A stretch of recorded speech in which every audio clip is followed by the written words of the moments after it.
All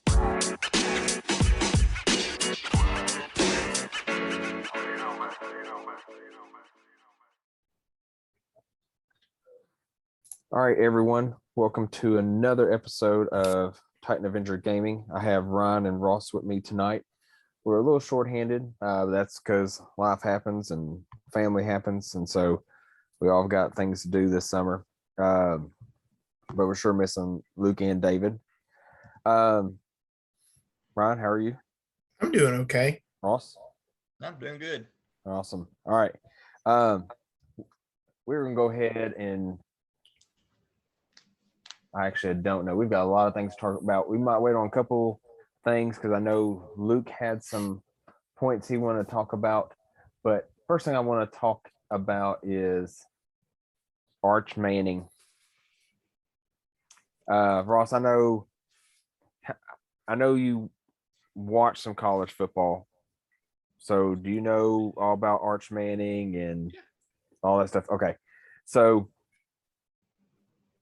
let's just start real briefly. Let's talk about Arch Manning going to Texas. So just your thoughts, surprise, not surprise, things like that. So Ross, we'll go ahead and open with you. Well, I mean, you know, his two uncles are obviously famous pro quarterbacks, Super Bowl quarterbacks, Peyton and Eli. And it doesn't surprise me that, you know, he didn't want to go. Obviously, Ole Miss and Tennessee were not on the list anyway of his top prospects.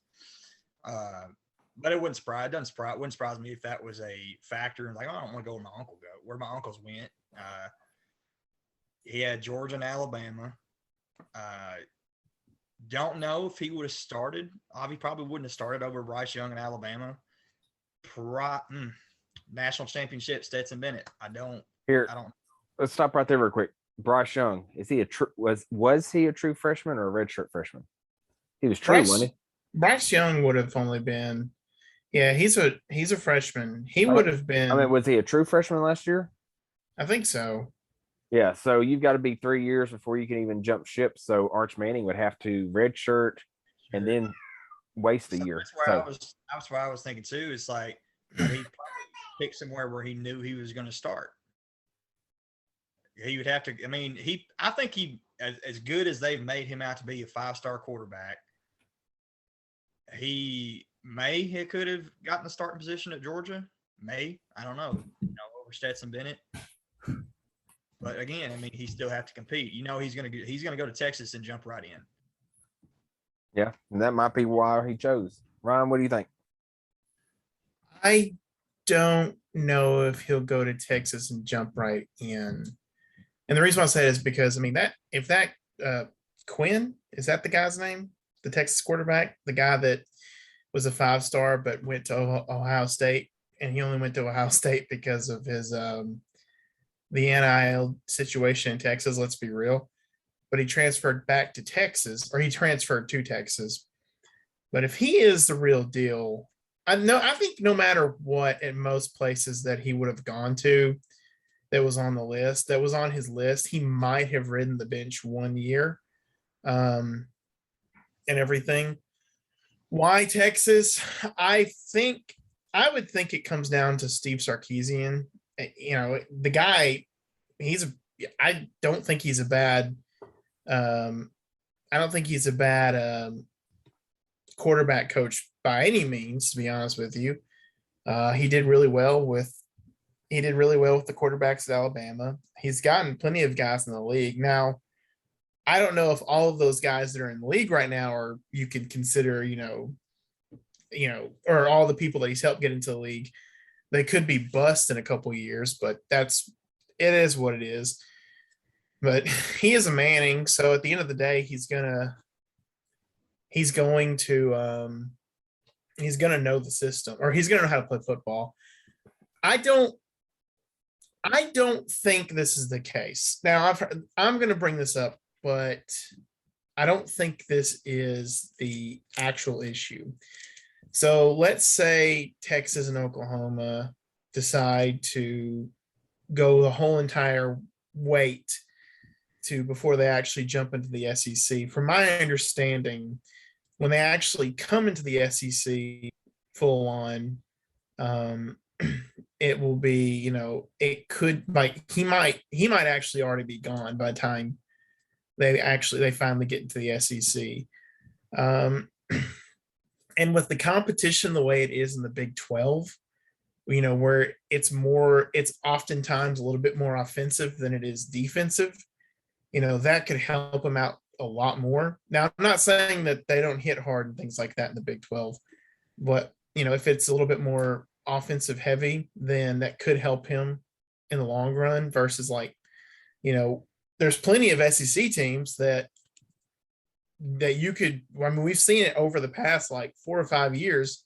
Well, plenty of times that you could go a whole entire game without actually, or almost a whole entire game without scoring anything, because, just the defenses are oftentimes can be that good, or, and everything. So, but I don't think that's the case. But I think it comes down to just Steve Sarkisian being a good quarterback coach and, head coach. And I don't foresee him leaving anytime soon. And I think that might be the issue with, like, some of these SEC teams. Georgia, their quarterback play hasn't been the best. You don't really know how much longer Nick Saban is going to be the head coach, and they always have, like, turnover with their position coaches. Frankly, Ole Miss was actually recruiting him. I don't know if there was ever a real shot, but Lane Kiffin's, that's a good quarterback coach. But I don't know how long Lane Kiffin's going to be the Ole Miss head coach. I don't remember if Tennessee was on target, but if they were, they got that 5-star quarterback, so they probably were like, we don't really need you after all, or we don't, we're not really too pressed if you come here or not, because they, like I said, they got a guy who could be a lot better than than Arch Manning, to be honest with you. So I don't know. I think he probably felt Stark will stay here. Most likely Stark will stay here for the long haul. He'll be the best one to get me into the league, because a guy like Arch Manning, that's his big thing. He's going for the league. It doesn't matter anything else he does. It's all about him getting to the league. And that's what, and his uncles will help him as much as possible. So that's my take on it. Well, first off, it's just weird in the thing because his dad was a receiver. So it's not like his dad taught him, hey, this is how you work on your technique. But there's something I really feel like I do think that Sarkisian, he's pretty decent recruiter, and he has got an offensive mind.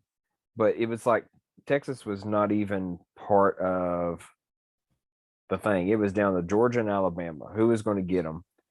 And I get it. There's big shoes to fill going to Tennessee. There's big shoes going to Ole Miss, because those are both your uncles who, and also that was, I don't know if this is why Eli went. I know Eli went because that was his dad's alma mater, but also Peyton's offensive coordinator was the coach down at Ole Miss. But I was really surprised to see that he took the Texas job, or took the Texas quarterback position. Now, I'm fixing to kind of take a little side road with this. So, old Nico, the 5-star that you mentioned that Tennessee got. If you look at Manning's stats, he's technically barely hitting 200 yards a game. And I get it. Some of his teams are up 50-3, and why should you play them? But he's only getting like 17 touchdowns a season, 21. This is supposed to be coming from a prep school that you would think they put up numbers like a Pulaski Academy and things like that. But he's also throwing 8 interceptions a season. That doesn't seem a lot, but then when you go to this Nico guy who just came off a junior season of 33 touchdowns and 1 interception, 250 yards a game. I'm not saying it because it's a Tennessee situation, but in his junior and sophomore year combined, he has 2 interceptions. This Nico kid does. And a lot of people have thought, now I understand he went to Tennessee for an NIL deal, which we'll get into that crap again here later. But if the kid's name was Arch Stevenson, he wouldn't be a 5-star quarterback. Well, I'm glad you brought that up. And the reason why I'm honestly glad that you brought that up is because the way I look at it is I almost look at it in the same way. And this is sort of jumping sports here, but I almost look at it in the same way that I've been looking, or it's been seemed like it's the same way that I've seen a lot of basketball guys talking about Bronny James, and that he's going to be a high recruit or a coveted recruit, and and probably have a really high draft pick, most likely in the NBA draft if he goes to college. He might just go straight to the NBA. He can't go straight to the NBA. Oh, he can't go straight to the NBA. That'd be 1 year out. My bad. I forgot that. So anyways, he's going to be it's going to be something like that most likely. But I've heard a lot of people say that he's really not, I mean, he's good, but he's, if his last name wasn't James, he might not really be, as high as a recruit as he is, or as high as a potential draft pick in a couple of years as he is. And so I've seen the competition. I've seen some of the competition that Arch Manning's gone up against. There was a video that I watched, I think earlier this week, maybe it was last week, but it's been recently. And he's bigger than most of the defense. And they're like, wow, that's really something else. And like, he's just running them past them effortlessly, which is good for him. Glad he doesn't, chances of him hurting himself aren't bad. Are you talking about you were like dragging that kid who was running behind him from the defense? No, I think he was just running past him. Like, I think he just scrambled and like no one touched him at all for the most part. But maybe it was that one. I don't remember it too well. But that's the thing. It's like he's not playing real competition. Yeah. And so, well, like another thing, hey. Are you getting that too? Yeah. I'm getting that. We're sorry, folks. We're having a little bit of a technical issue. It says remaining meeting time 9 minutes and 35 seconds. Like, why am I getting that? I don't know.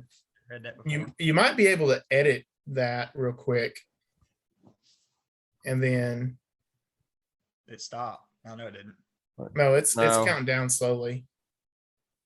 It's like count down every 2 seconds. Here, let me see something. As you try to fix it, I'm gonna look at the thing, see if maybe it was accidentally like.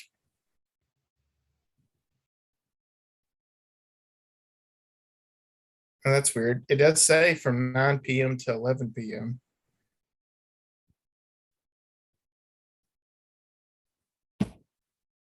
I have never had that before. All right, well, let's finish. So here's what we're going to do. And this is for everybody who's listening. Let's finish this Arch Manning conversation. And then we'll see what we can do, and we'll probably come back.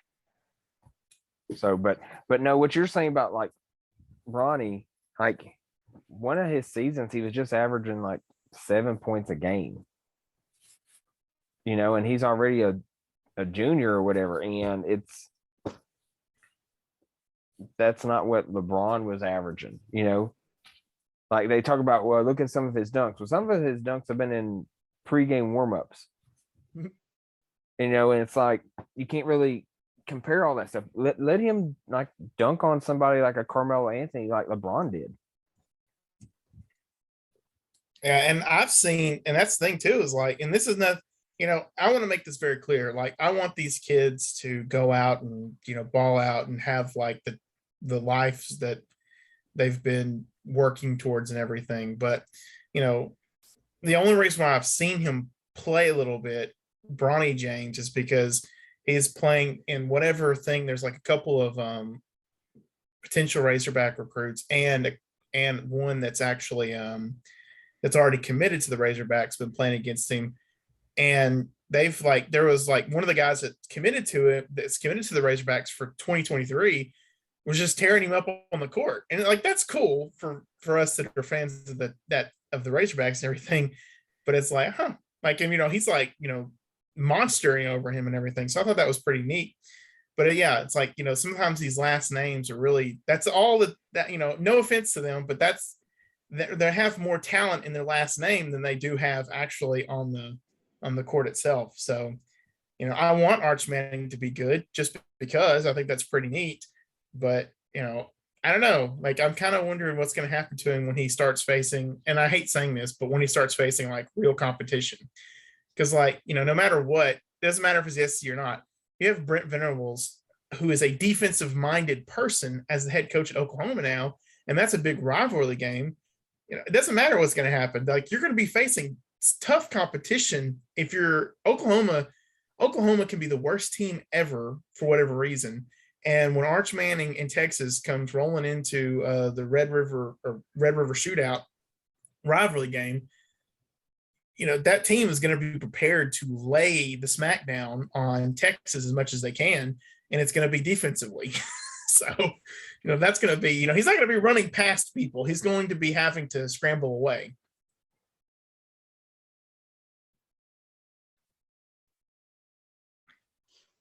All right. Sorry. All right, everybody's good.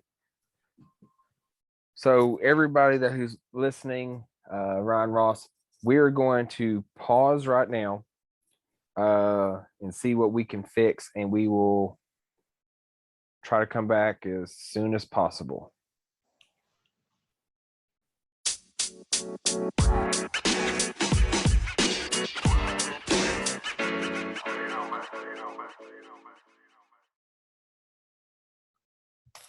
All right. Well, after that technical glitch, which has never happened before, we are back for round two. So to recap real quick, we were talking about Arch Manning, talking about how he, surprisingly or not, went to Texas, talking about is his greatness because his name is Manning, compared him to old Bronny James. So going into the next topic, Steph versus LeBron. So I'm just going to go over some stats that I've actually had for a while. And just see what y'all think and if y'all can compare. So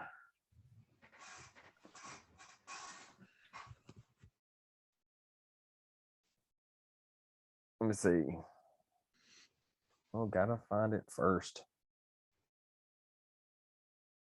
So I found this thing. It was 6 different facts comparing Curry and LeBron. 1, Curry wins his 4th ring. He and LeBron have the same ring count. Fact 2, Curry will have done it in less tries. Fact 3, Curry has a sweep on LeBron. Fact 4, Curry will have a better finals record than LeBron. Fact 5, Curry didn't jump teams. Fact 6, Curry done it with less help. Now, with that being said, you take like a little side road. Scottie Pippen says LeBron James should be compared to him, pretty much because he sees LeBron James more of like a really special second man than a leader like Jordan. And then when you look at compare Jordan and LeBron's numbers, especially not Washington Wizards Jordan, but like top 75 teammates. And I'm going to read it from LeBron to Jordan. So LeBron had 5 top 75 teammates. Jordan had 2. 5 seasons with 2 all-star teammates compared to Jordan's 0. Top 5 draft pick teammates. LeBron had 21 top 5 draft pick teammates compared to Jordan's 1. Missed the playoffs. LeBron's missed the playoffs twice. What do y'all want to guess Jordan's missed? He's never missed the playoffs, is it? There you go. Rings. Or as a bull, anyways. I don't know about a wizard, but Yeah. This is just based on the Bulls years, not those last 2 years. Rings, I love this stat. Rings outside of Disney World, if you count the last Laker one back in the COVID. 3 for LeBron, 6 for Jordan. Finals losses, 5 for LeBron, 0 for Jordan. And 3 peats, 0 for LeBron, 2 for Jordan. So, it's kind of like when you compare Peyton Manning and Tom Brady. Tom Brady's got all the rings, and I get it. He did it with a lot less. No one knows who a Deion Branch is. He won rings before Randy Moss got there. But I saw this the other day. It said in the 2000s, Peyton Manning won 4 MVPs to Tom Brady's 1. He played in all 10 seasons to Brady's 8 and had a higher passing efficiency in every season but 1, which was 2007. And that was that MVP year for Tom Brady when he went off. And it says, but Brady was not elected to the first team all decade. It was Tom Brady. And so like I look at that. So going back, that's just like a side note thing, but that Golden State Warriors team before Kevin Durant, so pretty much the 73 win team and previous teams were built. It wasn't, hey, Klay Thompson, why don't you come from the Celtics? Hey, Draymond Green, why don't you come from the Jazz? There's no trades for him. Like when they were winning their first championship, David Lee, who is a bench player, was their highest paid player. No one jumped ship to the Celtics to make the big 3. Nobody went down to Miami to sit there and go, not 1, not 2, not 3, and count how many times I guess they were going to lose the finals, I guess. But no one did that. Jordan stayed in Chicago all those years and didn't say, hey, Magic and Larry, let's join. Like Kevin Durant joined a team that won 73 and they won 2 more with him. They didn't need Kevin Durant. Like Kevin Durant goes to Brooklyn and, he probably should go back to Golden State or go to the Lakers. I don't know. So now is Steph Curry a Jordan? No. Is he a Shaq? No. But he's his own being. Like if you look at his numbers, especially like no one's ever hit 300 3-pointers in a season, much less 400. And he's in his early 30s. He's already broke the 3-point record. And he just shoots lights out. And he can take over a game quick. Just like Jordan could take over a game.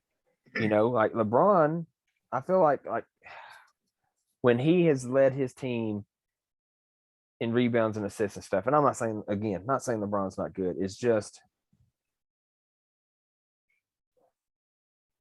I don't know. He's going to have to win out the rest of his career just to have more wins than he does losses in the finals. So can we sit here and say that Steph is possibly better than LeBron? I think so.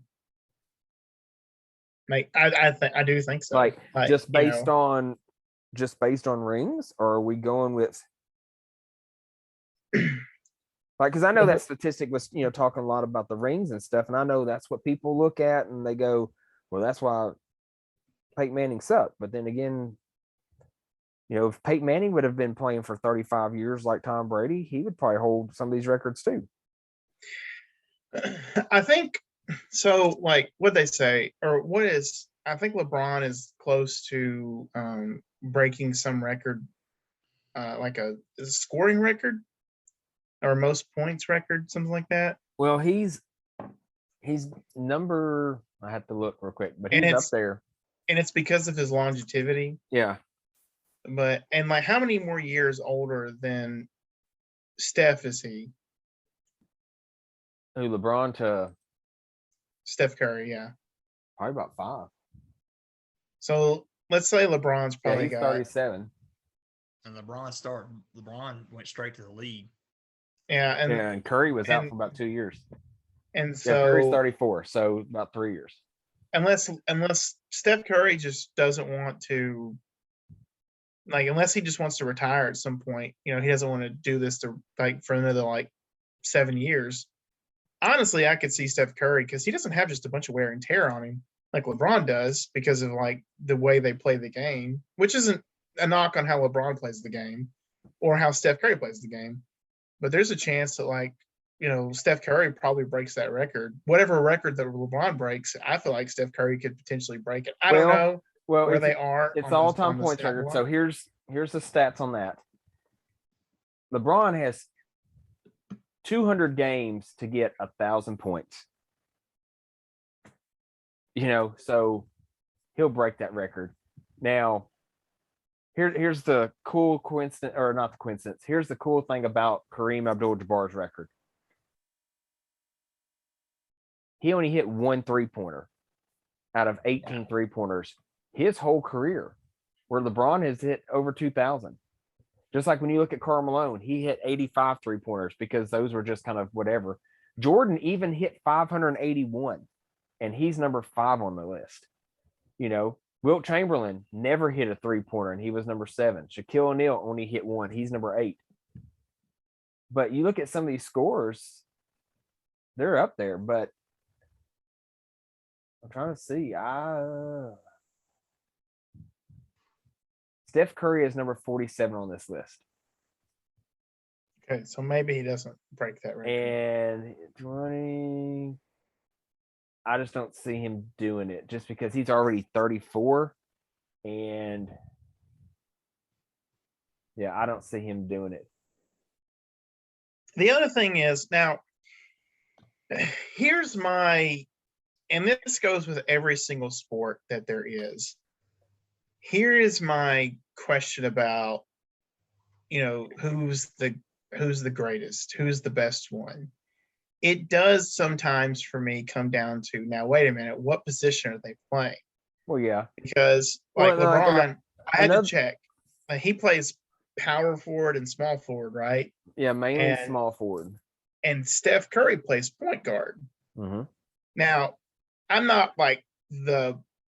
the biggest knowledgeable person about basketball, but those are two completely different positions. Well, yeah, it's just like when So- people said, well, who's better when it was that whole rivalry, who's better between Shaq and Kobe? And you go, well, Shaq's just going to post up on Kobe and post him and post him and post him and then dunk on him. And Kobe is going to sit there and be like, okay, you're not going to come guard me. I'm going to shoot a 3. Oh, now you're on me. I'm faster than you. I'm going to drive to the basket. I'm going to score. So, like, here's the thing, and I think we said this back in another podcast before, or maybe it's just talk. Like, LeBron James is good. Oh yeah. Like, I'm not knocking that. So I don't want anybody to think, well, you're just bashing LeBron. Like, Jordan, he went against the bad boy Pistons, who back in the day, you got elbowed in the face going up for a layup, and that was just a foul. It wasn't a flagrant 1, flagrant 2, flagrant 12, whatever. It's just a foul. So he had to go and guard Joe Dumars and Isaiah Thomas. And then they turned around and guarded him. So the best defenders guarding the best defenders against the best scorers against best scorers. Then he had to go against Larry Bird and then go down there and be guarded by Larry Bird. Then Magic Johnson and be guarded by Magic Johnson. So it's like I have to work hard on offense and hard on defense. There was no letting up, because if not, Larry Bird's going to take over the game. And I can't let up on offense to play tough on defense because my team needs me. So going with LeBron. LeBron can play the point because he can dribble. He can lead a team. There's not one point guard in this league that can guard a 6'8" guy. Just like there's not a shooting guard out there that can guard this 6'8" guy. So now when you start looking at the small forwards and power forwards, can he be as strong as some of them? Yeah. But there's probably not anybody who can measure his speed and size and get to the explosive basket like he can. So it's like he can find mismatches and not have to work that hard on offense. And then on defense, he doesn't have to try, because if he's like, well, I'm going to guard Steph Curry, Steph isn't going to drive to the basket. He's going to shoot a three. I'm just going to jump, shoot a hand in his face, and now I'm going to play on hard offense. So I feel like there's that. He doesn't have to work as hard, especially when you look at, like, you know, his steals and things like that. Like, in less games, Jordan had 400 more steals. That's why he was always defensive team and stuff. So I feel like that's the reason why LeBron James is the way he is because he doesn't have that competition.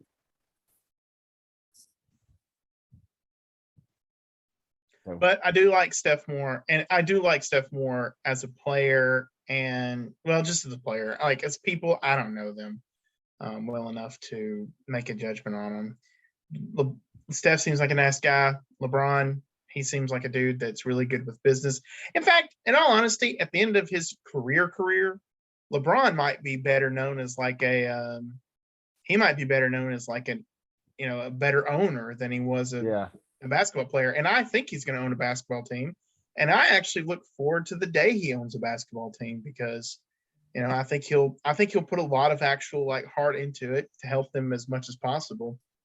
But and I could see that. And also, like, and I saw Charles Barkley make this comment, and I listen to a lot of stuff Charles Barkley says because he ain't gonna play around with people. But you know, he made the comment about, you know, to be 18 years old or something and then come into the league and go and live up to the hype, you know, and even in his personal life, there hasn't been any trouble with LeBron that you've known of. You know, who knows? It might, which maybe we'll get time into this, but who knows? He might be 72 years old and somebody comes around and starts saying, oh, he sexually harassed me, or he did this and he did that. And all of a sudden 25 women come out of the woodwork and tarnish his legacy. But, you know, you haven't heard that. You know, he's come in, he's gotten married, he's gotten, you know, some kids, and he's been doing his thing. And I get it. It's a business. I do like the loyalty thing, you know, but it's kind of like you've already ran through Cleveland twice.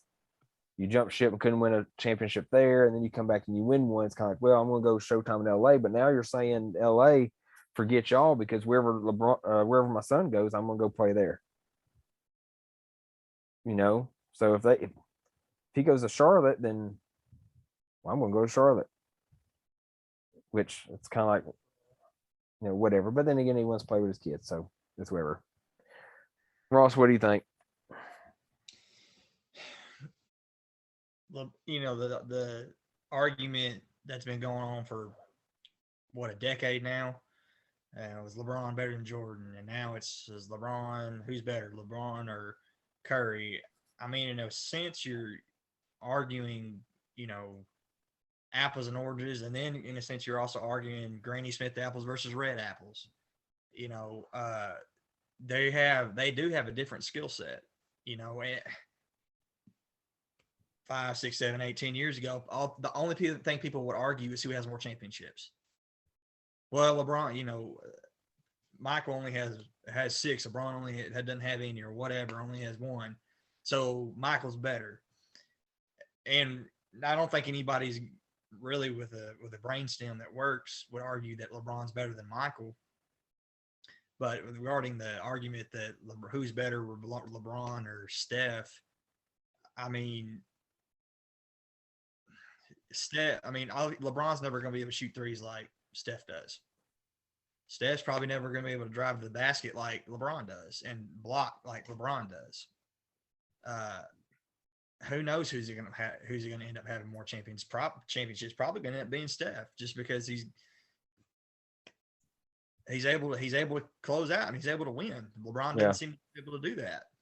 You know, and I remember mentioning this, you know, a few years ago when it happened, when they had that 73 win season and they made it to the championship and were up 3-1, and couldn't close it out.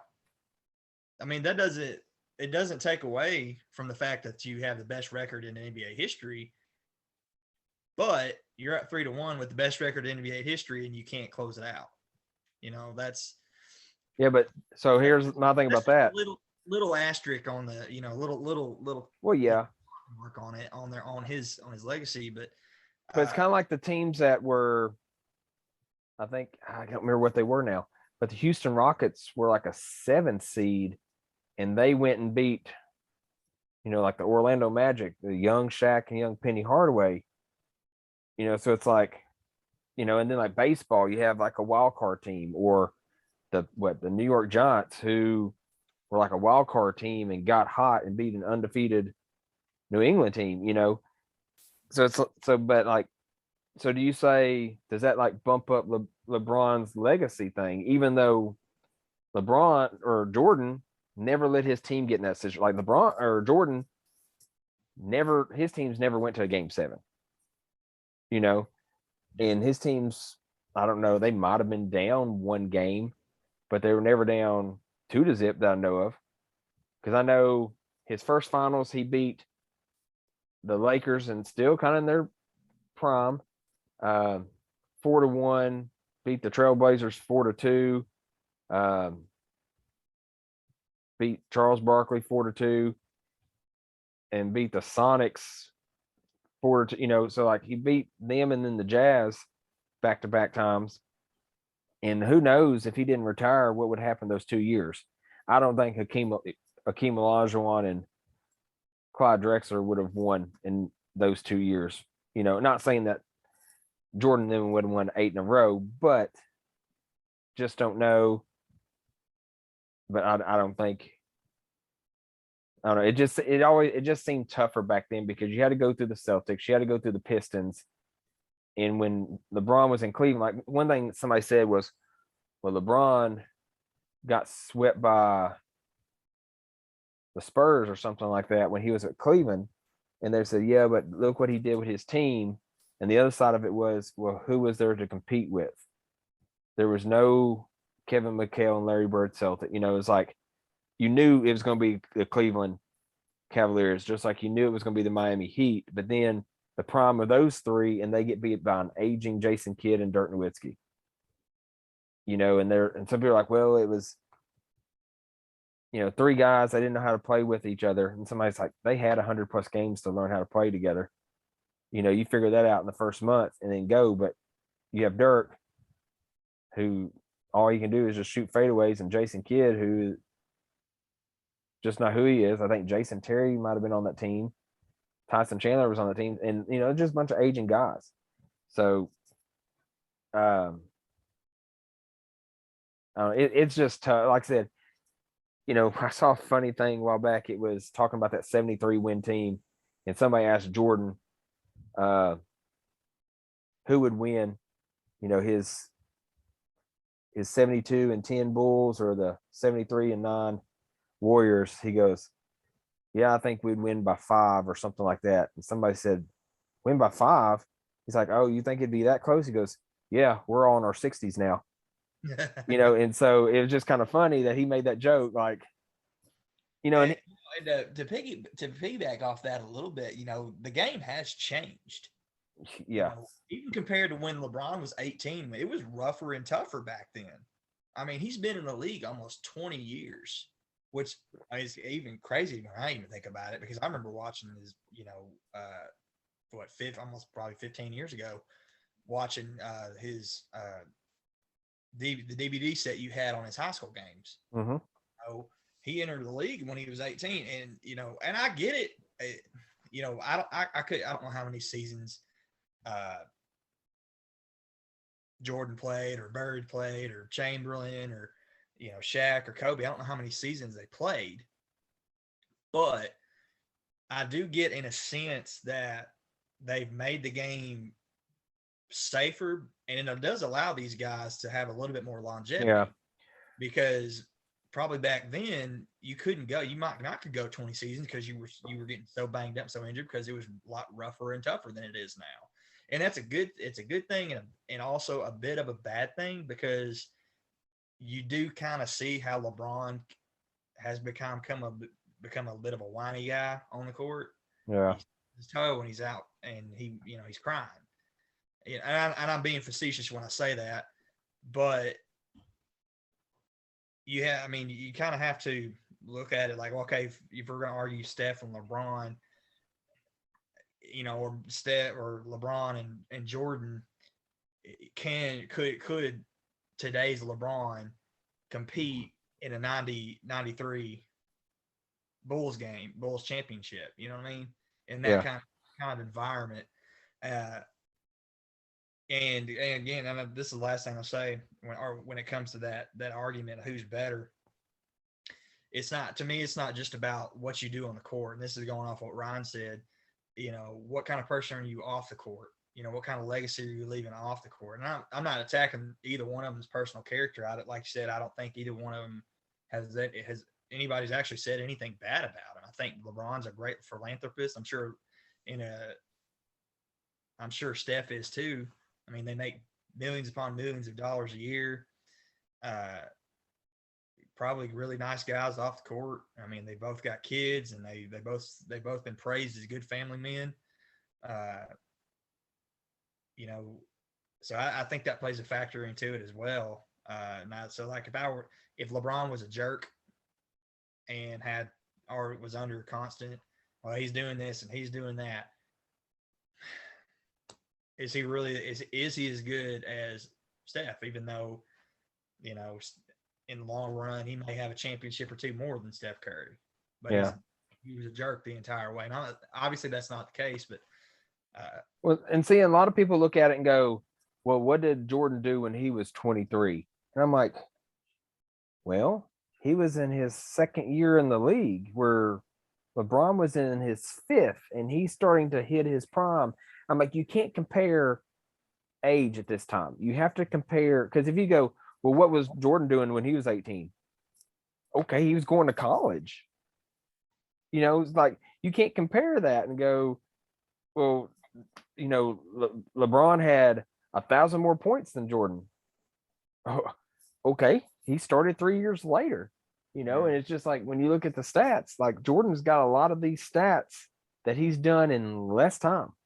Like he missed 1.5 seasons, and then he retired again before he came back when he was kind of out of shape with the Wizards. So, but it's just one of those things, you never really, you would like to sit here and say, you're just about to do simulations.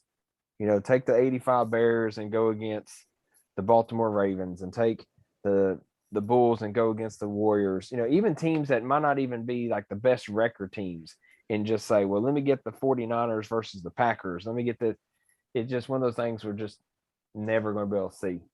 Yeah. So, all right, let's go into real quick again. I think we're going to be talking about this a lot. NIL deals.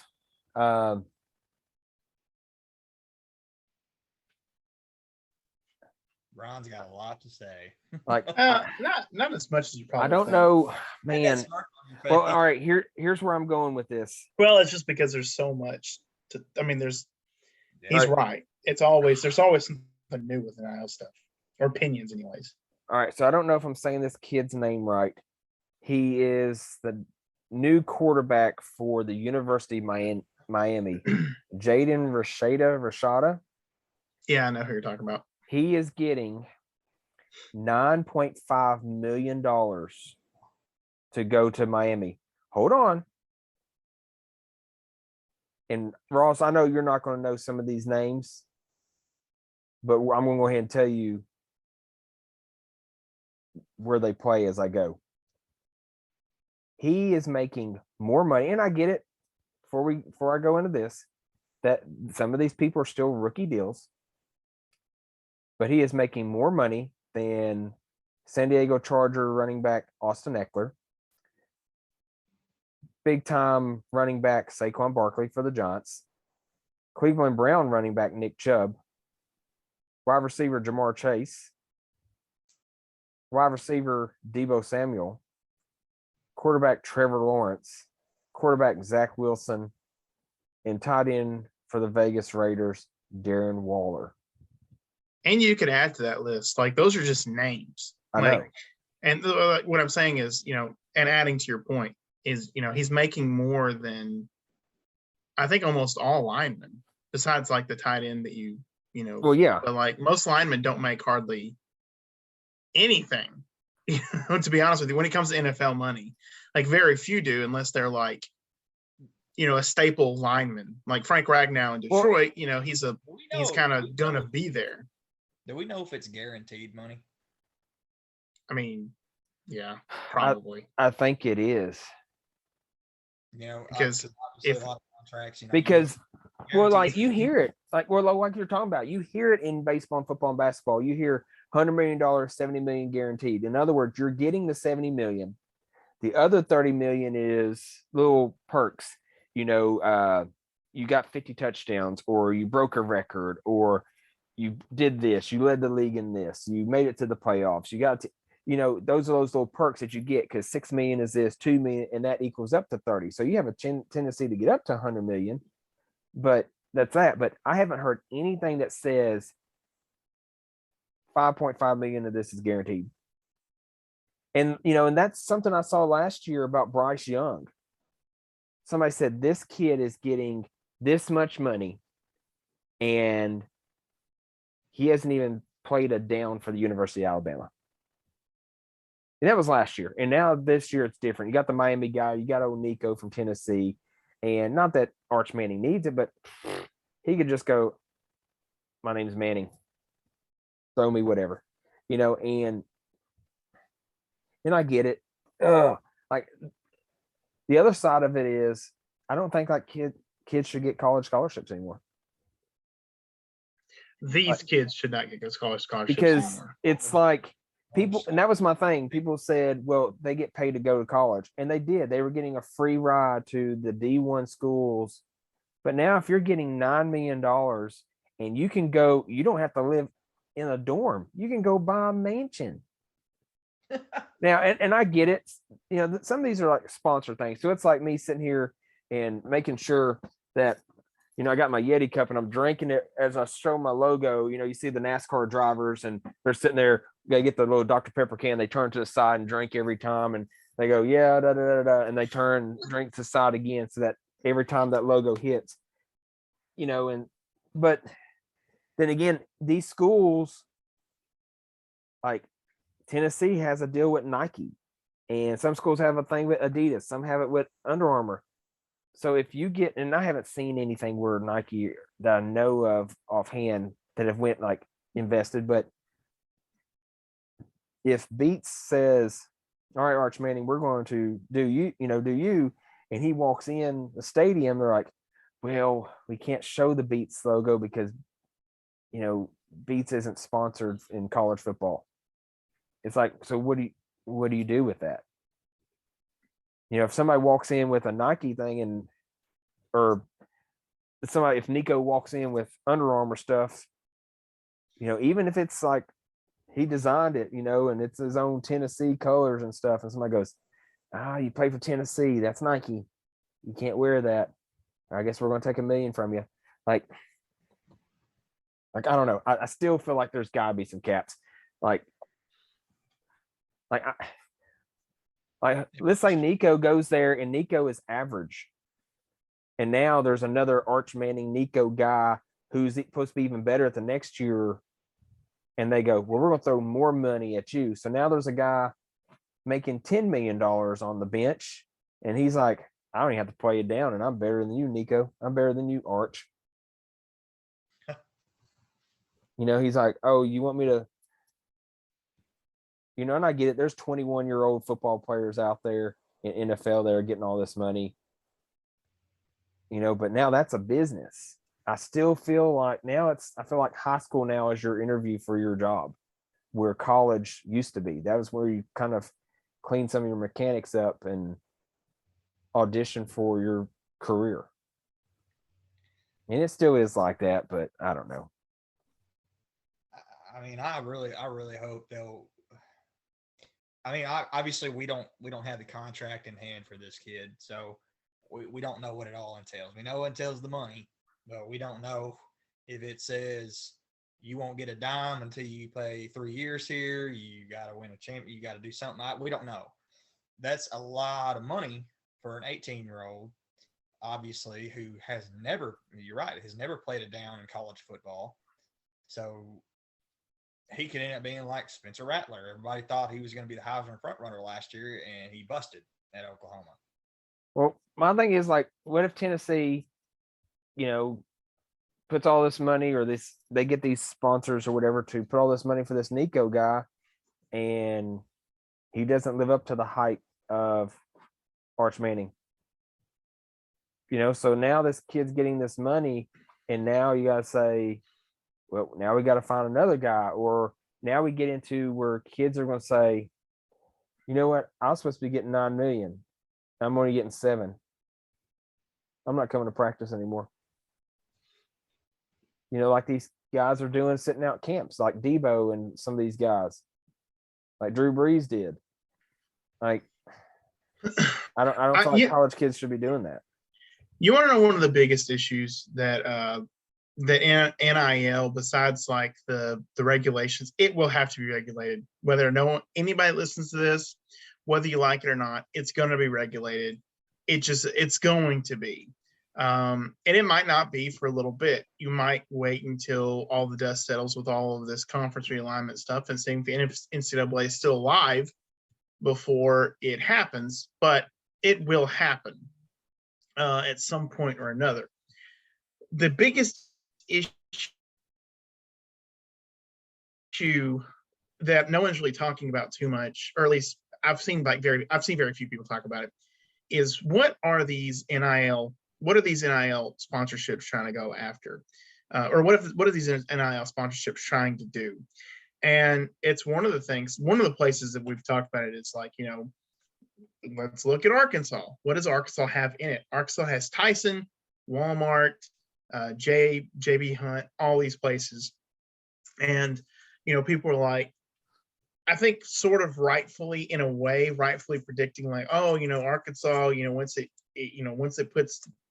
once it puts the money in there, or once you get these companies to start ponying up money for players, we'll be on par because we'll just be able to buy any player that we want to. And to be honest with you, with those 3 companies, yes, we could honestly buy any player that we want to. The issue is, and it's going to be not just an issue here at Arkansas, it's going to be every single place. If you have a company like that basically runs your state or is a big part of your state, they're not just going to give money to a kid just because like, oh, here you go, we want to win a championship.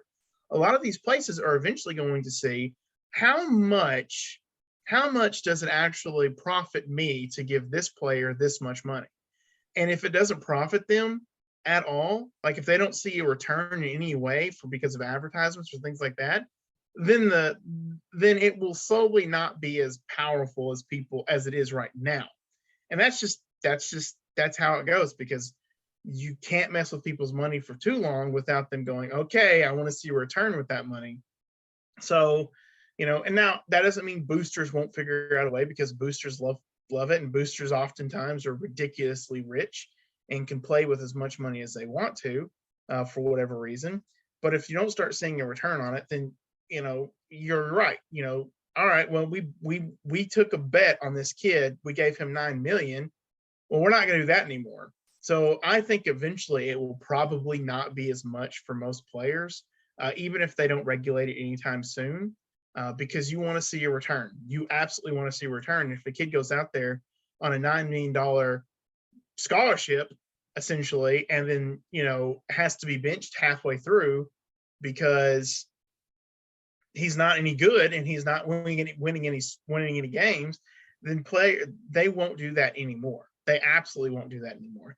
And that's the other thing, as I'm talking about that too. Coaches aren't going to like this for one big reason. That is, your goal as a college football coach, yes, is to win championships, but your biggest goal one of your biggest goals is to get the player from here to hopefully into the NFL. That's what you want to do.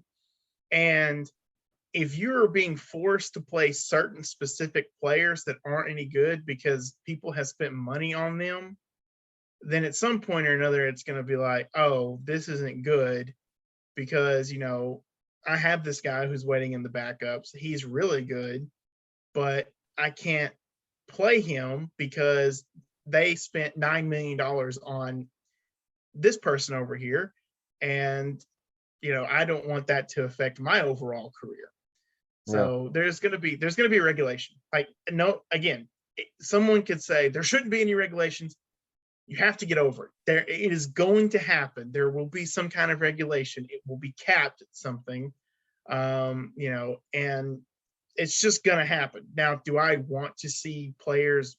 I want to see players paid because I don't think there's anything wrong with it. But these that are already, these guys that are already getting a bunch of money, that's not going to be the case for just a lot longer. Because again, boosters aren't going to want to continuously give money if they're not seeing returns for the money they've been given, and these colleges are going to figure out a way to put as much of a cap on it as possible. I could see there being a point where players are not allowed to have more than 3 figures. Like, let's stop at like the 100Ks. I could see that actually being a thing that happens in the near future. So like, you can't go over $1 million because that's a ridiculous amount of money, and 100K is a ridiculous amount of money too, especially for someone in college. But there's probably going to be a cap on it. So Yeah. And one other thing too. I think one of the things that these guys got to realize too is like, hey, if you're coming to our school and we're paying for you, you ain't leaving. We're just letting you know, if we're giving you $9 million, you're not going anywhere. Don't think you're going to transfer to Alabama. No, you're staying right here. Yeah. If you have I hope that would be like the situation. All the deals would just drop. But well, that's my take on that. Let's stay into the college situation right now. So one thing you were talking about was college baseball's respect that you want to talk about. So go ahead and start us off with what you're talking about. Well, I mean, we've seen over the past year, I feel like since I've followed college baseball for 2 strict years in a row, it feels like the conversation's new every time baseball it comes around, but it feels like it's also the same exact thing. But I mean, we've seen baseball continuously make a more mainstream push, and that has caused people to say, okay, how are we playing the game? Really and truthfully, it's how much fun we can have during the game and everything. And we've seen that with the current rules that have come down, or I don't know if they've been voted on yet. I think they have, but the rules that have been voted on in college baseball, what you can do on the field and what you can do in the dugout and whatnot. But I don't know if it, in trying to legitimize itself, if college baseball is trying to make sure I'm going to call it the wrestling antics are kept a little bit under wraps. But I think it's kind of a biting yourself in the butt situation, because it seemed like a lot of people like the antics. Well, it's one of the things where opinion on the antics, like we talked about with basketball. And in football, it's players are stronger, they're faster, and all this stuff. So you can't have the same fouls and the same hits and stuff like that, because people are going to get hurt. If you could still hit like you could in the 80s in football, there'd be super concussions and neck injuries and stuff like that. There's a reason why some of those quarterbacks and stuff, they have memory issues and things like that because of how hard they hit, and they didn't really have a concussion protocol. So I'll give my example with this. Tennessee's baseball team was number 1 pretty much all year long. They were either on the SEC network, which I get is an affiliate of ESPN, but they're on SEC network, and sometimes they were not. and they are playing a conference game, not the midweek game, but they are playing a primetime night game. And then you look on ESPN, and they have two random teams that are not even ranked. Yeah, Not even the SEC. Yeah, They have two teams not ranked. And then the SEC network game of the week, quote unquote, is again, it's not a rivalry game. It's not the number 5 team in the nation. Like it's nothing. Like it wasn't even Arkansas. yeah.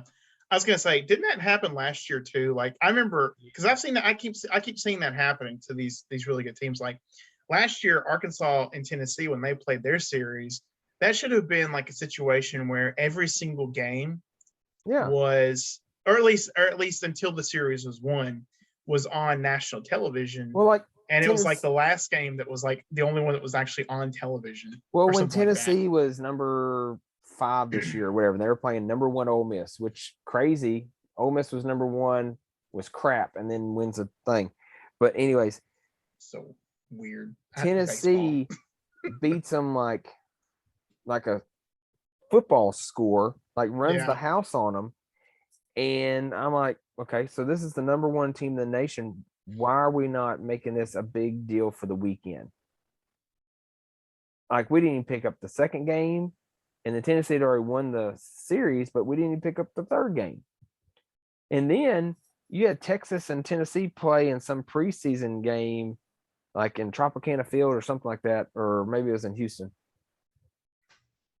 Didn't play that game. Like I don't know. So that's where I see like that whole respect thing. And then it's like, so now you're trying to take it away from kids liking, like everybody bat flipped. Everybody had some kind of antic when you hit a home run. Even softball did it. I saw the softball girls do things, in the World Series and things like that. So it's like, well, why are we not going into college softball? Why are we not hammering them down to say, no, girls, you can't sit there and act like that? If that's the case, then we need to sit there and during the post-game interviews say that you can't sit there and dance behind your coach or sit there and wrap them in toilet paper. This is supposed to be a professional thing, quote unquote. Like, let's not do that. This game, you're hurting the legacy of this game. So I've got 2 things. And one, it's going to seem like I'm against it, but I'm not. Me personally, when it comes to some of like the antics, and you can't see this, people that are listening to this, but it's I'm doing finger quotations. I don't care for them, but hear me out. I don't care for them because I don't see them. Like, I hardly ever see it. I only have ever seen the things that they do when there's a specific like thing on it. Like, so like if you go into the dugout, like Tennessee, they had the daddy hat and the fur coat. Mm-hmm. Do I understand at all what those things mean? Nope, not at all whatsoever. But that's not like, I think one of them meant like home run. I don't care. Like, I don't care if they do that. Do I want them to hit a home run? A lot of this stuff isn't something to dig at other teams. Like, yeah, like it's just something for them to. It's like the turnover chains.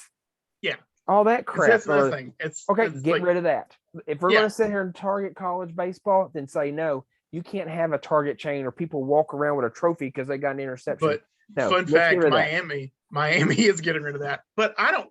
So like, it doesn't bother me. Like, that's what I'm trying to get at. It's like, it doesn't bother me that they do that, because if that's what they want to do when you're having fun in a dugout. And I mean, I don't know if you know this or not, but only 9 people can be on the field at a time, or 11 people. I don't know how many people on baseball can be on the field at a time, but only a certain amount of people can be on the baseball field at a time. And you just don't substitute people left and right unless you're a pitcher. So, it's like, you're sitting there and you're having to wait for things to happen. And only one guy goes up on offense at a time. Let the people in the dugouts have fun. But I have a rant. I actually have a rant. And this rant is against the fans out there that complain about this on any social media whatsoever. And that is, if you're a fan that does this, then I'm talking to you, and I'll proudly fight you on this right here. You need to shut up about how respectable the game is, because you can't be saying, and I really do firmly believe this, you can't be saying, oh, you know what? The game is respectable. You need to respect the game. And when your butt is out there actually on the field, in the stands and doing things like that, what do most people go to do at baseball games? What are they doing at baseball games? Especially if you're in one of those you're in one of those seats that's outside of the outside or in the outfield. Oh, I know what you do. A lot of people over there, they get drunk. Ole Miss, for instance, they have a whole thing when a home run is hit by Ole Miss, they throw their beers in the air. The hog pen is called the hog pen for a very specific reason. Y'all get drunk over there. Y'all have a freaking party. Y'all talk to the outfielders. Y'all trash talk the outfielders, depending on who they are. And then you're going to sit there and say, there's videos online of, hey, put your hands up if you're a boob guy or if you're a butt guy. Put one of these hands up. You have a party. And then you're saying, but the players have to be respectable. That's hypocritical. That's hypocrite. If the players have to be respectable, then get your freaking Sunday suits on and go out there and treat it like it's a tennis match or a golf match where you clap quietly and you don't say a single word. If you can be out there partying, then let the dudes in the dugout party, because baseball's fun. It's supposed to be a fun time. All sports are supposed to be a fun time. And a lot of times, I know what happens from time to time. A lot of times you want to see your players hate the other guys. But you know what I see quite often when, no matter who's playing, when a player gets on base, they're talking to the other team because they're having fun. They're out there to have fun. So let the players have fun and don't go on social media and be like, I don't like none of this, because ESPN and NCAA and the SEC and all the other conferences, they look at this and they go, oh my gosh, our fans don't like the fun they're having. Let's make rules so these fans won't stop watching it. And then we're watching a boring sport again. Yeah. So there's my rant. Because there's my rant. Here's the truth of the matter. You said you used the word hypocritical there. It's only okay when we do it. The fan about their team. It's only okay when we do it. Y'all don't do it. Yeah, I hate any fan that does because for me, do what you want to do, as long as you're not being openly disrespectful, especially the actual team. Okay, so the big one this year, I think, for Arkansas was when they were playing Oklahoma State and Rock Riggio hit a home run and danced around. He was doing this around. They're like, you don't need to be doing that. You don't need to be doing that. You need, and it's okay, I find it fun because it makes me mad because he hit a home run and he's dancing. Well, and here's my thing. You know what I mean? But he's not running around flipping the bird to everybody ha ha ha, Arkansas fans. I just hit a home run on you. Yeah. Now, if he was doing that, no, you don't do that. But it makes me mad, and that's fun because I want to beat you. If he would have rounded third or first, wherever Arkansas was sitting, and sat there and pointed at him or something and made a gesture towards them, or each one of them, or if he went around first base and was talking to talking derogatory to the pitcher or something like that, that's where I'm like, okay, that's unsportsmanlike. But if you're just going to be even if that is kind of you shouldn't be acting like that, it's kind of you're having fun too, because some teams can do things nonchalantly and they're bragging and being more derogatory than the ones that are sitting there doing the bat flipping, dancing around the base and stuff like that. Sometimes when they catch it in the outfield and they turn around and kind of look at the outfield, like Ryan is saying, they're just looking at the outfield guess what? Got the third out. Your team didn't hit a home run, and they're going back. That's being more derogatory than somebody, hitting the home run and flipping the bat in the air and going 3-run home run. Let's go. So, yeah, my only contention with the Rock Riggio guy that did that, and this is nothing against him doing that, is being that he's a young player, he's a freshman. I don't know if he got drafted this year, but being that he's a young player and a freshman at that, that's one of those things this is not like me saying don't do that, but that's one of those things. It's all right, dude, you're going to be humbled in the worst way possible later on. And that's exactly what happened. And it's just that it's young. It's young, but if you're having fun, I don't care. If you're having fun, go have fun. That's the thing. That's the main thing. Just have fun. Fans, have fun. Get mad at Rock Riggio because he danced because he hit a home run. But don't be like, and then turn around and say he don't need to be doing that, and then you're shaking your butt at him when he strikes out. You know what I mean? You can respect the game in many ways, and what I have seen most of the time, and I say most of the time because I don't always see every little thing, but what I've seen most of the time is like nonchalant. And yes, I've actually seen other, just talking about the Razorbacks, I saw the Razorback fans saying the exact same thing. What Ross mentioned, it was like, look, if he was on our team and he did that, you'd be sitting there like, yeah. Why aren't you doing the worm around the thing? But let's not make sports such a boring spectacle. Well, see, and I Because thought about that too. A sport like baseball, it needs it. It needs it because, quite honestly, baseball is one of those games that you could quite literally go up there and just watch one guy doing all the work the whole entire time, because that could be how good the pitching is. Yeah. He could just be doing all the work the whole entire time. He's either making them hit pop flies or he's striking them out. That's baseball. If they're not hitting the ball, there's not a lot of fun going on. And so when something does happen, don't stop it from happening, because it's great. It's great. So staying into baseball, what's your general question about it? Well, it wasn't really a general question. Well, I mean, I guess it was a general question, but I was thinking about pitchers one point, and what consists what in your brain, what in your mind makes like a better pitcher? Someone that can strike everyone out like constantly, or someone that or someone that forces just grounds out, or forces ground outs, or I think a pitcher that can put the flies. ball wherever he wants. Yeah, Like, I would rather want a quarterback that can put the ball wherever he wants than a quarterback that can throw 80 yards. And so that's how I see it. Like, if I need to put that ball in that lower corner where he can't get it, that's where I want to put it. Like, and the best one for that, like Greg Maddux, probably won the most he was great. Cy Young winner after Cy Young win, but I think he's so underrated because people, like Randy Johnson. Randy Johnson had strikeouts, 300 strikeouts a year and stuff like that. But then again, Randy Johnson could get wild.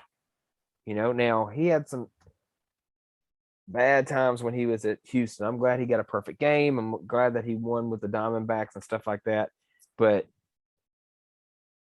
I don't know. I just feel like somebody like Ben Joyce for Tennessee, he could throw 105 miles per hour. Now, he had pretty good location for that, and he could stay above the 100s. So if he could put that ball wherever he wants to consistently, then he's got the best of both packages. But if he's wild and he's going to hit a batter every 8 times, then it's like, I don't care if you can throw 105, So that's my thing. Like right now with my son, I'm wanting him to hit that lower corner, hit that upper corner. I want you to show me you can hit that spot consistently over and over and over again, so I know you have that control. If not, okay, just rear back and just chunk it if that's the case. If you're, that's my thing on it. Yeah. But it's kind of a neat thing to think about. And I guess one of the reasons why is because, like, let's say a pitcher goes like full on strikeouts the whole entire game. And that's great. Like he strikes everyone out. That's great. But let's see, that's 9 innings. That's 27 people. 27. And so that's how many pitches is that at the end of the day? That'd be 81 pitches if he just did 3 pitches. Okay, so 81 pitches. But then, like, you got a guy who quite literally every time someone comes up, they either hit a pop fly or they hit a ground out. That's it. Yeah. Like, it's all like first pitch, it's a pop out or it's a ground out. Well, it's just like, they say like, that Mariano Rivera, he was going to throw the inside cutter, and that's all he's going to throw. People knew that's what he was going to throw, and he still became one of the best closers in all of baseball and the whole career. But you're never going to see any of these pitchers anymore because no one's going to live up to Nolan Ryan's season record, career record in strikeouts. You're hardly ever going to see these 300 win pitchers because most pitchers, they're too worried. It's like running backs in NFL. We do a 2 running back system because we want to have them last longer instead of sit there and pound. And then when they get to 30, we're like, you know what? You're done. Even though they did that with the Emmitt Smiths and they did that with the LaDainian Tomlinsons and they made it to their 34s and 35s, we're not going to see anybody get to any of these rushing records because pitchers are going 5 innings. They're like, well, you've hit 80 pitches, so we're pulling you. Got to save your arm. So then they might not get the win. They don't have enough innings in, or they've only got 6 strikeouts. And like, you're just not going to see it. And then when young kids come in, like Felix Hernandez came in for the Mariners and he had a crazy curveball, but the torque that he would throw with his arm, they're like, well, we don't want you to burn out because the way you're throwing it. So we want you to stop throwing that pitch. So before he could start throwing it again, he had a couple of down years where he wasn't that great. So now you're not letting pitchers do what they need to do. So, all right, I'm going to save some of this stuff. A couple of these questions that we were going to talk about tonight, I know Luke wanted to talk about, and some of them I don't know really where he was wanting to go and what his ideas are. And I know a couple of other topics he'll want to be in. So there's 2 things I want to talk about. And I know, Ross, you can just kind of hang in here. You can just kind of tell me what you think. But Madden came out with their rankings. Okay. So they have 4 people who are the 99 club. And then, that's a big thing. It pretty much means you're pretty much perfect. But like, they even have their rankings of their teams. Their best team is the Buccaneers, the only team that's ranked above the 90s, mainly because of their offense.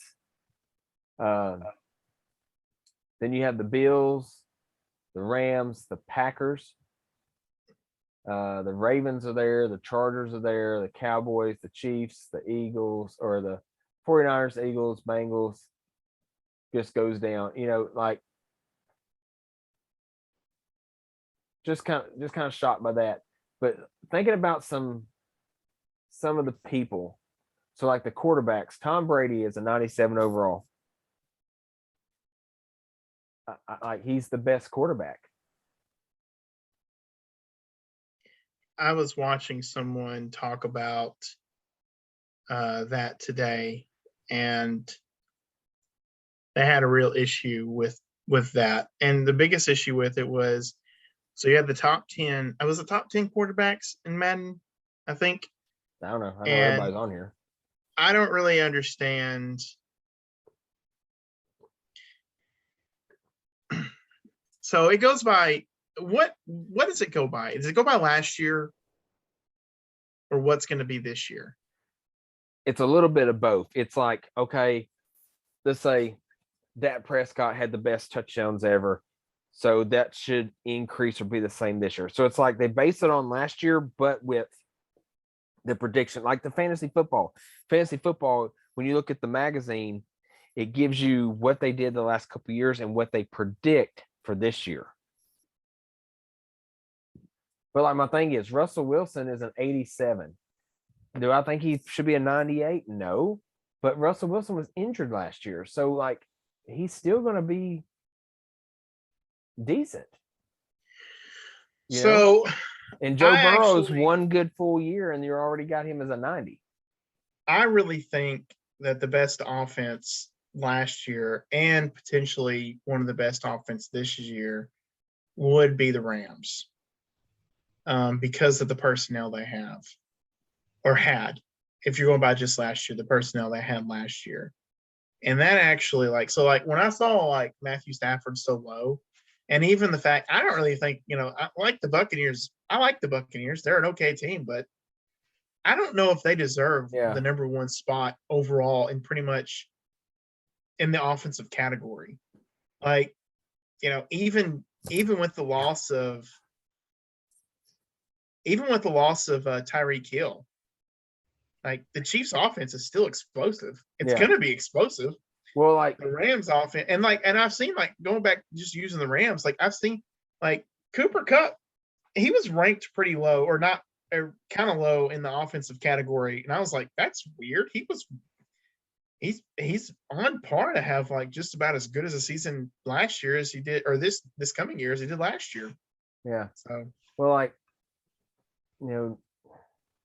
is Nick Chubb good? But I don't think Nick Chubb is better than Joe Mixon and Dalvin Cook. But then again, maybe Dalvin Cook's down because of his injury. The other thing is, like, defense. Like, I don't know why they consider certain people to be, a certain ranking. But like, and here's another one. Go ahead. Like, and from everything that I've seen, and this is not just me being a homer for them, but everything I've seen, it appears that the Broncos defense is going to be like a top 5 or potentially a top 5 defense this year. And here they are at 78. Yep. Yeah. Well, like Nick Bosa, 49ers. So going with, my situation, Nick Bosa is a 94. I'm not saying that's bad, but like Nick Bosa coming back from the injury he didn't get one defensive player nominee or comeback. Like, he didn't get any kind of nomination last year for what he did. And then he's only a 94, and TJ Watt is good. Myles Garrett is good. Aaron Donald is good. But I'm like it's crazy to me. So this is where I really I have an issue with. Like you said, Cooper Kupp is a 98. I'm fine with that. DeAndre Hopkins. Oh, he's a 98. I don't think DeAndre Hopkins was that great as a 96. Stephon Diggs, I thought, I felt like Justin Jefferson should be a little bit higher than 93. I don't know where Terry McLaurin for the Washington football team, why he's a 91.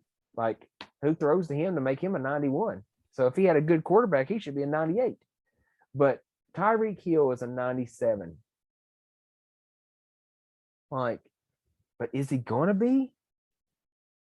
That's my thing. Because a year from now, he might be an 85. Because Tua might not be able to throw him the ball. Yeah. And just like Devontae Adams. Did Devontae Adams make Aaron Rodgers? Because I remember Devontae Adams' first couple of years, and he couldn't catch a ball for nothing. And so it's like, do you still think that he's that good? Because you have an awareness and catch at 99, agility at 95. So is all that stuff still that good, or was Aaron Rodgers that good? There was tight ends like Julius Thomas. He went to the Jaguars after Peyton, made him who he was. And then that Vajante Shenko or something for the Vikings. Brett Favre made him into a fantasy powerhouse. And then Brett Favre retired again for the 18th time. And you never heard of this guy. So it's things like that. I don't think Devontae Adams, I might be surprised. He might lead the league in everything and be better than Cooper Kupp. But I don't know. I just feel like, and I get it, it's just a game. But it's crazy to me looking at some of these things. Like Travis Kelce and George Kittle are 98 and 97 numbers, but they're totally two different kinds of tight ends. Yeah, and you could make an argument that Kels is close to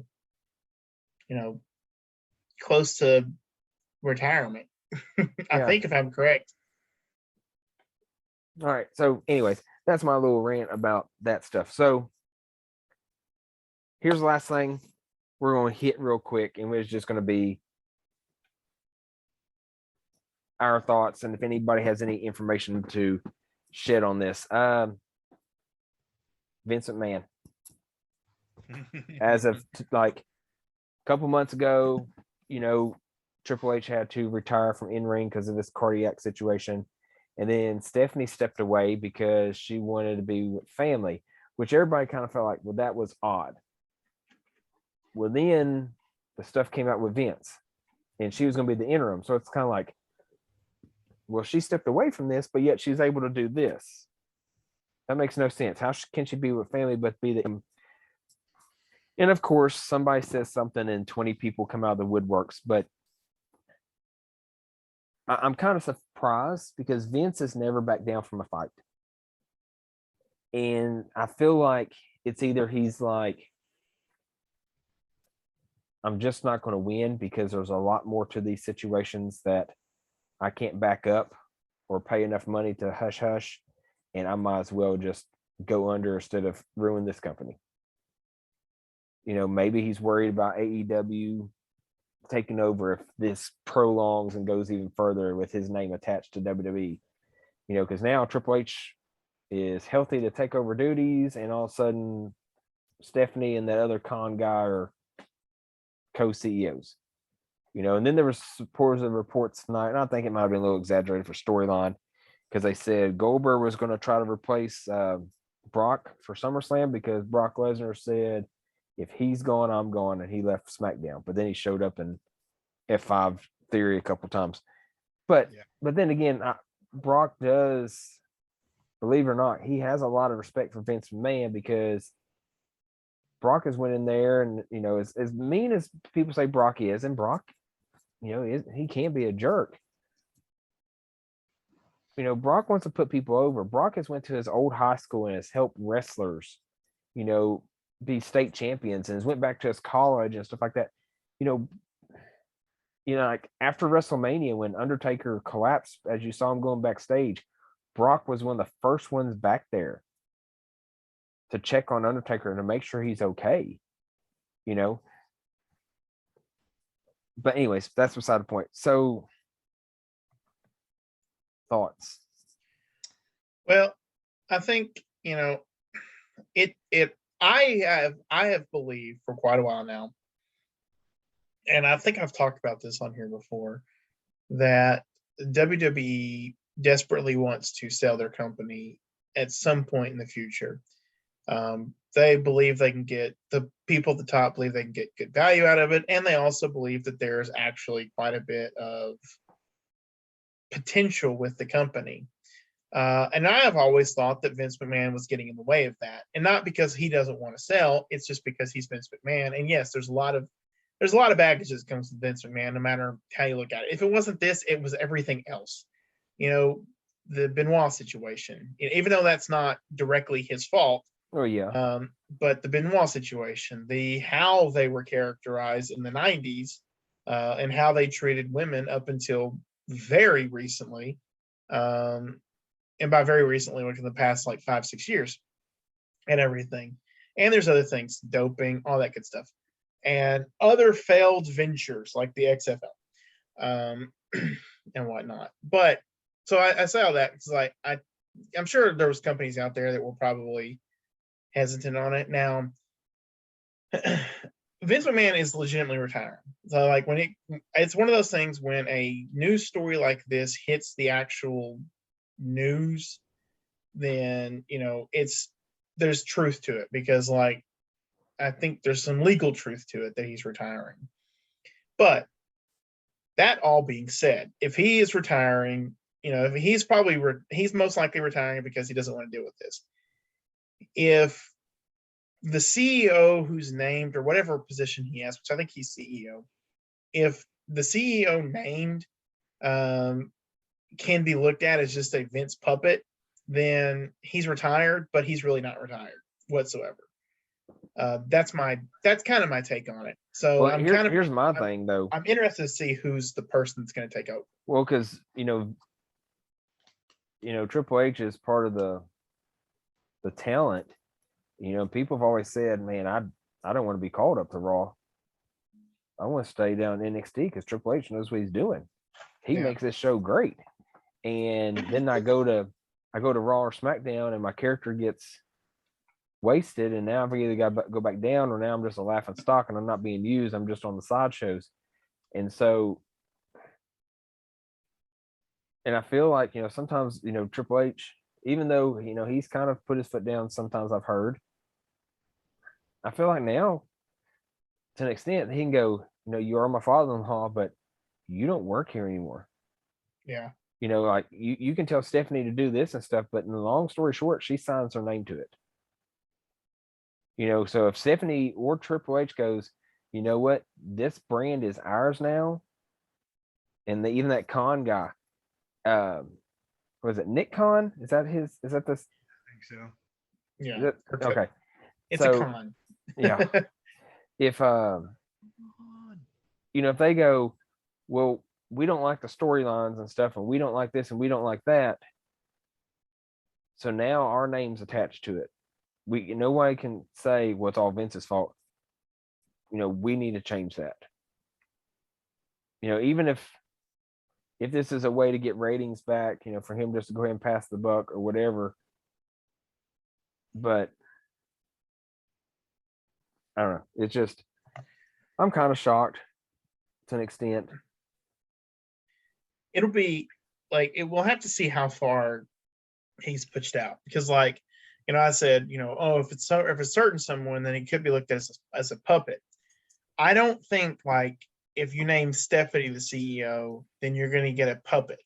I think she'll try to run the business in many of the same ways her dad did, on the good side of it. But I really believe Stephanie might, honestly, they're ruthless. The McMahons are ruthless. He would not have it any other way. I feel like Stephanie might be like, you are actually retired. Like, I love you, Dad, if you're actually retired. Yeah. Now, if it's one of his other little yes men, because it is well known that Vince McMahon is surrounded by yes men who really don't like to challenge him all that much, then then you can just bet your bottom dollar that most likely Vince is still running it, but he's officially not running it anymore. Yeah. I don't know. I said, we'll see. I would say, and this is not like one of those things with like, the government or something, and they sign a bill or a law in, and then you see like a change in 2 or 3 years. Like, I feel like in 6 to 12 months, when you start writing good stories, especially since we're fixing to be halfway to WrestleMania, and you just need a month to write a story for the next pay-per-view, to get people intrigued, to push younger talent, to make people happy, just like that MJF guy for AEW, he told the other Con that if I was one of your WWE guys, you'd be paying me big, and just kind of did his own CM Punk pipe bomb. But I don't know. It's just interesting. Like, I don't know. I really feel like Vince is out.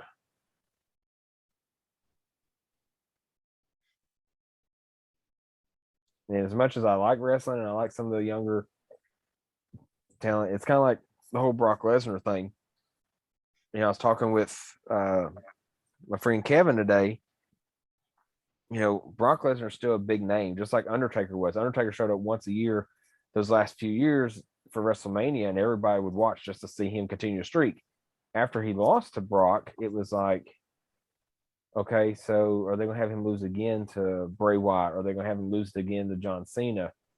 Or are they going to have him? Oh, well, they did have him lose to Roman Reigns. Okay, so now it's just a match now, because you always thought he's going to win. They're never going to let him lose, and it always came close. But then it became well, we don't know if he's going to win or not, and it wasn't that exciting to me. And Brock's supposed to be this dominant guy, and I feel like if they go the other route with just having Brock lose, quote unquote fairly, then he's not a big name anymore. You just can't pull him in. Just kind of like how Jericho, even as much as I love Jericho and how he could change his character, I got tired of watching Jericho just because he was trying to put over the younger talent. But then again, if you're a has-been, then you're not really putting over any younger talent.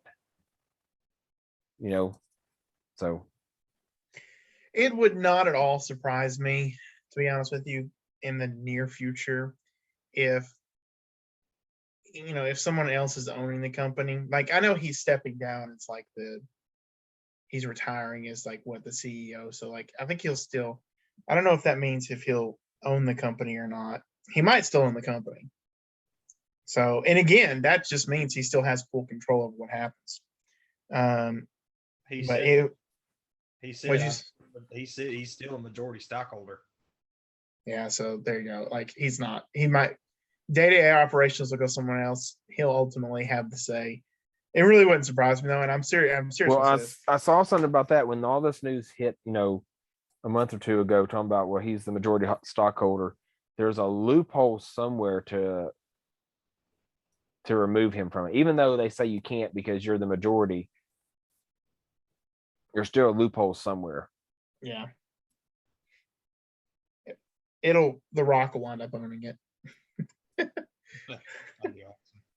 mean, it really wouldn't surprise me. Like he's already bought the XFL from him. If the XFL works, I really could see him owning it. And I think he'll keep wrestling because wrestling, is what got him in there. But I could see The Rock turning WWE into like an actual, like his own entertainment company. Yeah. And everything. I don't know if he's got an entertainment company right now, but I could see him turning it into an entertainment company that actually puts out like some real serious stuff, like movies and whatnot. And I know they said they were changing the TV rating and stuff too. That was hinted a couple weeks ago. But what I really miss, and I saw, and I think you liked this on my Twitter account. It was saying, I miss seeing Raw like this. There's hundreds of signs. Nobody could see the ring because everybody's got a sign up. But what I really miss, I miss there being those groups that ran the show forever. Like the McMahon Helmsley area, even like the Brood and Undertaker when he was still, kidnapping Stephanie and stuff like that. Those storylines happened for months. Like Triple H technically had like the title for 2 years. Like he would lose it, and then the next night he would come out and cheat and steal it from The Rock, or he would come back and steal it from Jericho or Kurt Angle. But like Stephanie was women's champion because they cheated and she won the belt and she walked around with the belt and never had a fight for it. And I know that's different now because that was the Divas Championship, but like I miss that stuff. I miss somebody from like I miss people cheating like that and having those big, groups and stuff just going at it. But my comment on it is with Vince retiring due to the allegations against him and the thing that came out a couple weeks ago said we're moving from PG to mature audience again, or back to mature audience. I mean, I don't think all those things are solely coincidental. I read some comments on Twitter, like people saying, "Oh, this is just a work, to boost ratings," and they're like, doubtful. I mean, I guess there's that chance there, but I think this one is actually real this time. I think Vince is finally stepping down because of what's going on in his personal life, and he doesn't want to tarnish the WWE name based on what's going on with him. And yeah, I mean, I've known for a while that they wanted to sell it. I mean, I've heard talks of them wanting to sell it to Disney, and I think it'd be awesome if The Rock bought it. But I hope, with Stephanie and Hunter especially Stephanie. I mean, I know Hunter's just a vice president of talent relations, but at the helm of it, we'll get to see those storylines again. I haven't watched it in probably 3 years now because of that, because the storylines have become the same thing over and over and over, and they're so predictable. Yeah, there's only certain storylines that doesn't pop anymore for me. And I mean, I'll watch the occasional pay-per-view. I mean, I watched the Rumble and I watched WrestleMania, the second night of it.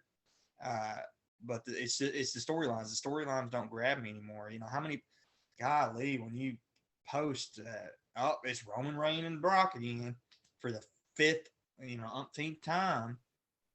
And everybody's saying, it's Vince. Vince won't do anything else. It's got to be Roman Reigns. Roman Reigns is his boy. Well, that's the thing that got Cena. People got tired of it. People got tired of seeing the same thing over and over and over and over and over again. So it's become too predictable and boring. When you squash awesome talent with awesome storylines, like what you could have done with Bray Wyatt and the Wyatt family, and you utterly botched it. Well, the other thing is, like, there's been this vigilante video that's been playing on Raw or something, and it shows like a picture of Reigns, Undertaker's urn, and things like that. And everybody's like, it's Edge, it's Edge, it's Edge. And it might be. And it kind of gives like a hint of like the Brood in a way. And I'm thinking, Edge has only been out for a month. Why do this secret vigilante thing for something like that, And then the other people say, well, it's Bray, it's Bray, it's Bray. And I'm thinking, maybe it's Edge coming back with his own version. Because, he kind of did this whole sinister thing and started this group who betrayed him. And now Finn Balor's like the leader or whatever. But maybe he'll start like his own Brood and maybe have like Bray Wyatt and somebody else, be a part and bring back Bray Wyatt. Because Bray Wyatt put like a thing on. He actually put something about Arkansas, about Self Arkansas. I want to know about the Devil's Cave or something like that. But anyways, yeah, he put something about patience or something on his Twitter. But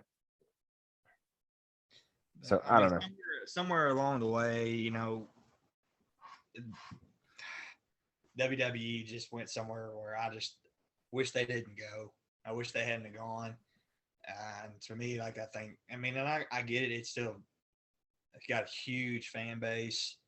And I hate the fact that I'm not a big fan anymore. Because we used to watch it all the time. We were watching every pay-per-view. We were watching Monday Night Raw and SmackDown every night. Like when I was started dating Kaylee, she knew, like, I'm watching Raw on Monday night. And it just eventually got to the point where it's like, I couldn't take it anymore. Well, my biggest thing about the pay-per-views, I feel like there needs to be some kind of surprise or 2 or 3 that happens. That way you think you have to watch the pay-per-views.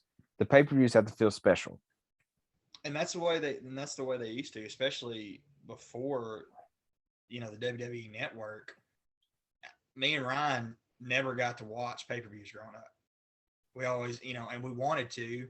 Well, and then when you missed it, you saw the replays on Monday night going, oh, Brock came back last night and ruined the match, or The Rock showed up and stole the, and that's when all the big things happen, Pay-per-view. Of course, we grew up in the Attitude Era,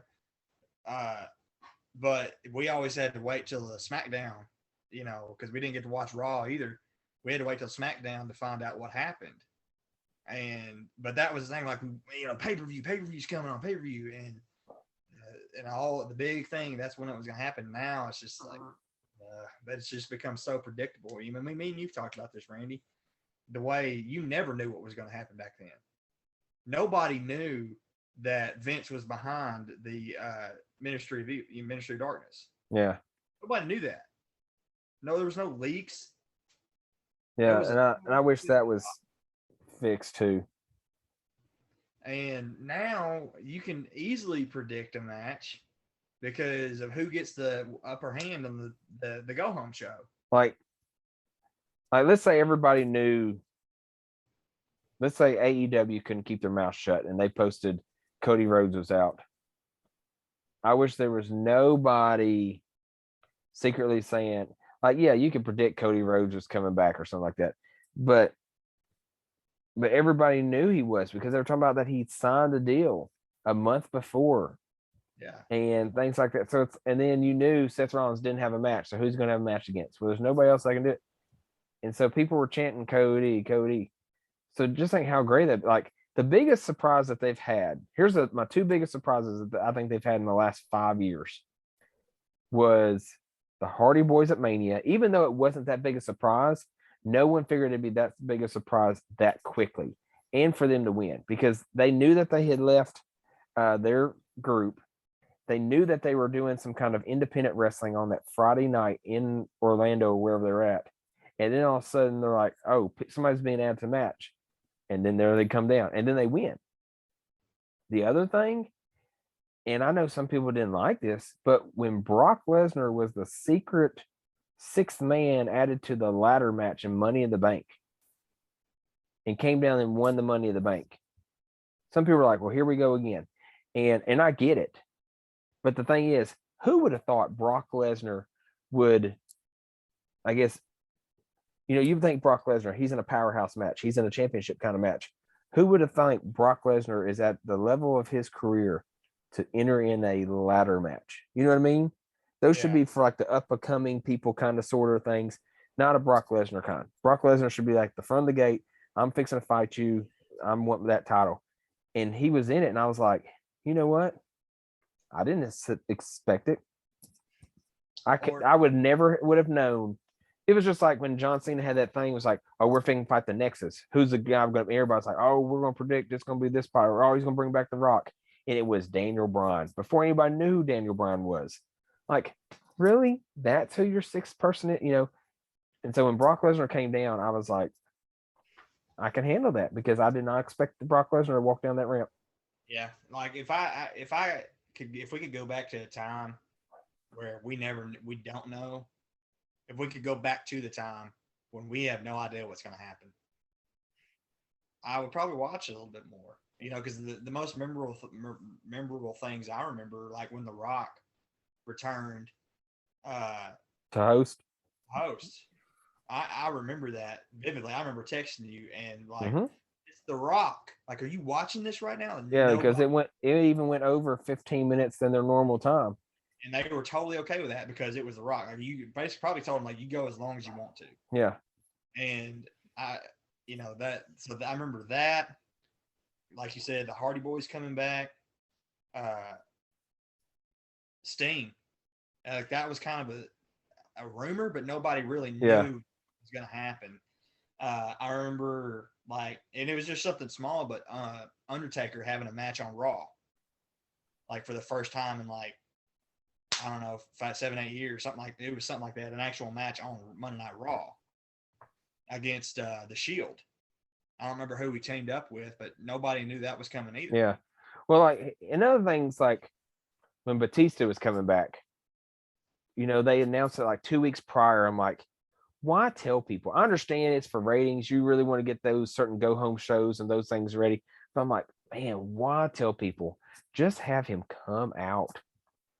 Like, you were able to sneak CM Punk into FS Sports, and surprise people. No one knew that he was going to be on that wrestling talk show. You can sit there and sneak Batista in somewhere. Yeah. And I guess this goes back, my final comment on this is going back to Vince. If with Vince out of the way, there's a little bit more creative liberty than there has been in the past 15 years. Well, will some of these issues cease to exist? Probably not. The leaking. Yeah, who knows? The predictability of it. Because like Ron said, I am a little bit afraid that Stephanie's just going to run it just like her dad. Yeah. Instead of trying to be her own person, to have her own vision, she's just going to be an extension of Vince McMahon. She's going to do what would Dad do? Yep.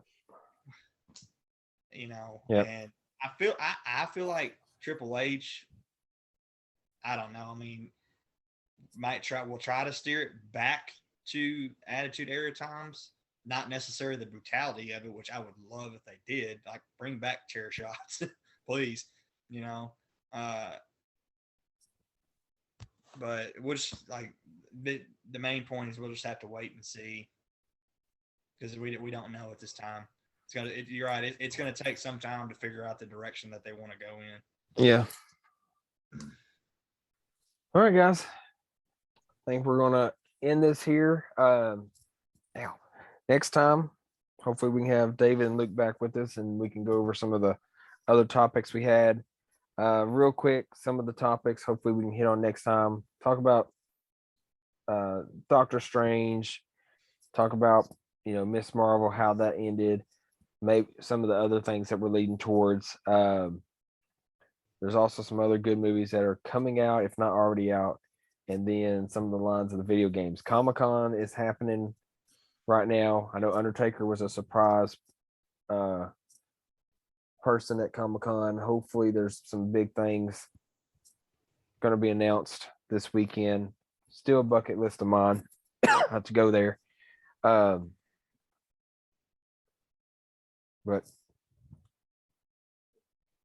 I'm excited. Always excited, especially when I keep seeing these dates and thinking, man, 2023, that's a long time to wait for a movie. But then again, I look back and go, crap, Endgame was a couple years ago. Infinity War. Was it a couple years ago? We got the NCAA football announcement, and now it's spring of next year is what they're looking at to be for a release date, right? Right now, yeah, next year looking at that. So and it was 2020, man, when they announced it, and we're they like, can't we gotta wait 3 years. But they can't make enough copies of that game. I hope with them waiting a year, they're doing demos and stuff right now and betas and having people go, nope, it needs this. Nope, we've got to have more creative. Truly, it boils down to exactly the way Naughty Dog did The Last of Us 2.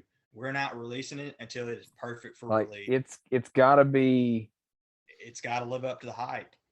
Because you're now, I still think it's NCAA. Like people are going to come back and buy it, but you need to make it to what it is with all this likeness and stuff. It's going to be like crap. You're paying the people now, so you can use their names. Like you don't have to sit there and go running back number 5. And I know people don't like to wait, but I mean, I want a good game. Like I don't want to spend $70 on a game that's just going to be.